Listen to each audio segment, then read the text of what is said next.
Alright guys, here's a little tip from Dave and Tom.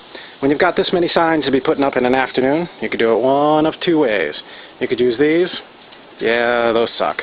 Plus they're down in about 10 minutes after the sign inspectors come by. Or you could use what my partner Tom here invented. Got little sign pole putter-uppers.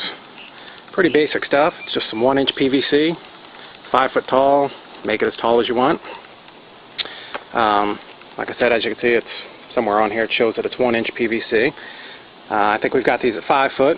We've got a little elbow here, female to male, and just a small 1-inch piece of a galvanized cap.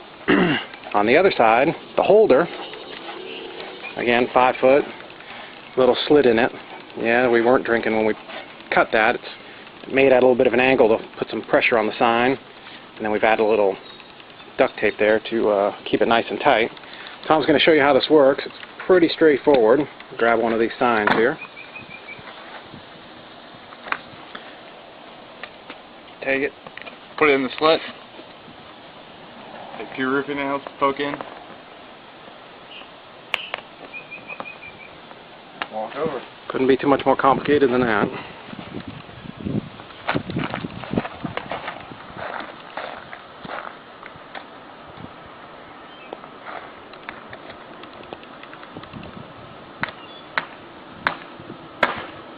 You want to get it just high enough that the average inspector won't bother getting out of his truck to mess with it.